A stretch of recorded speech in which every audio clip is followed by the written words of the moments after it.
and welcome to Also Driven. In this exciting episode, I am collecting a car. We are in Bristol at my brother-in-law's house because we are picking up his car that he's had for about 7 years, and previous to that, he was owned by his mother, who's my mother-in-law.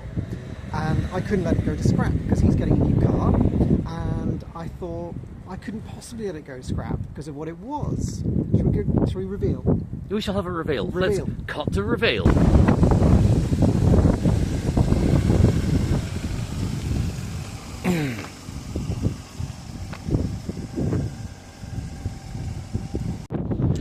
And here it is. This is a 2003 Ford Focus. Hey! In all its very rusty glory. Very rusty parts. And mossy. Very mossy. Needs a really good clean. With some dents.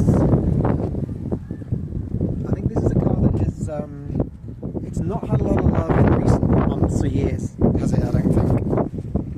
But the elephant in the room is, the other thing it has is a knackered clutch. Yeah. And we have to drive it 3 hours home. He's driving it, because I'm driving this, I'm driving the XC60. So let's see if we make it home 3 hours, 150 miles to Cambridge. And where it's also blowing a gale. It's really blowy, so you may not even hear any of this. Sorry. See you in a bit. I'm in the lead because I'm in the car with the knackered clutch. And oh my god, it's knackered. Oh. You know when you're sort of like, there's a lot of this. But you know when you're in a car and it's got like, you know, a huge amount of clutch travel and it catches in the last 2 millimeters at the top? That's what this is.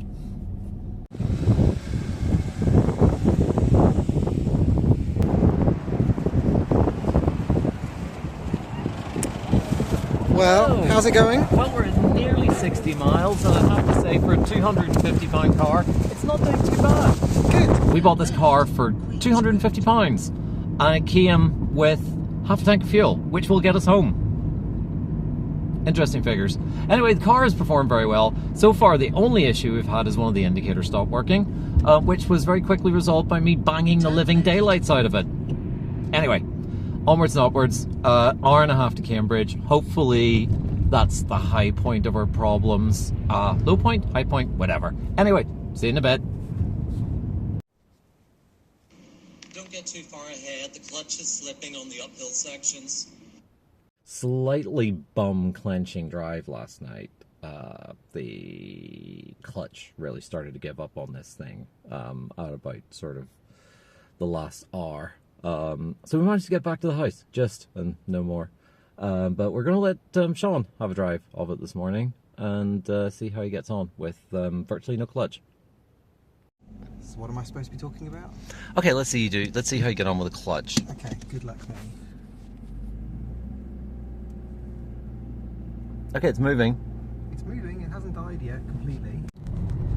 Well, it's not easy to drive because of the clutch. Because you're not quite sure at what point of the movement of your foot it will actually do anything. Well, I think it's bad, but it's not too bad. So I have done the thing you shouldn't ever do to a Focus because it reveals its true colours, and removed the sides of the boot. okay. They've both been welded. Oh, lovely. It's tidy, but it'll do. That's a bit of surface rust. Hopefully that's not too bad. So that's been welded, and that's okay. The other side... We'll swap sides.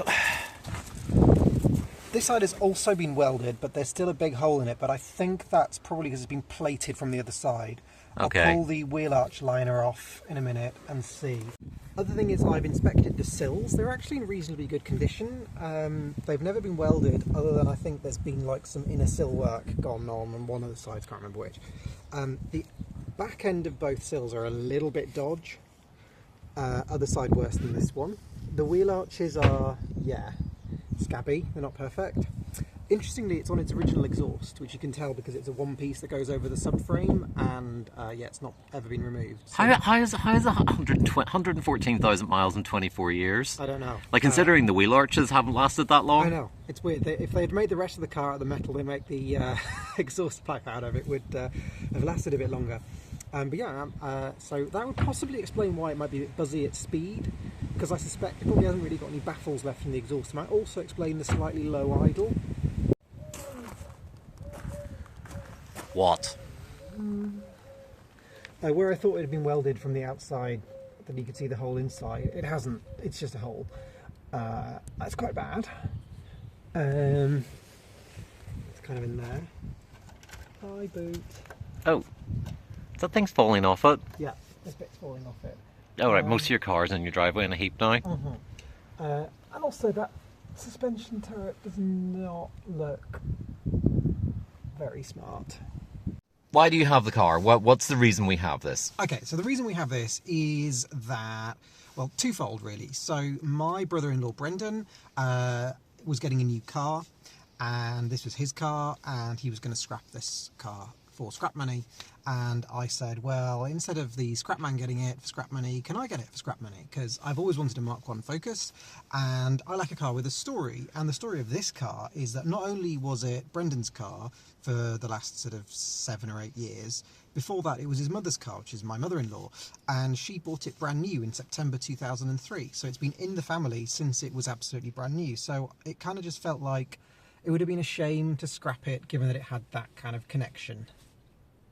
So anyway, lots to do, and I'm going to do some of that on my channel on Morsels and Motors, I think, because it's going to be just me kind of tinkering and doing stuff. So there'll be a few videos on that, I suspect, kind of transforming, maybe, the Focus from the heap that it is now to something that I can be a little bit prouder of. We'll see. I think we have to say goodbye now.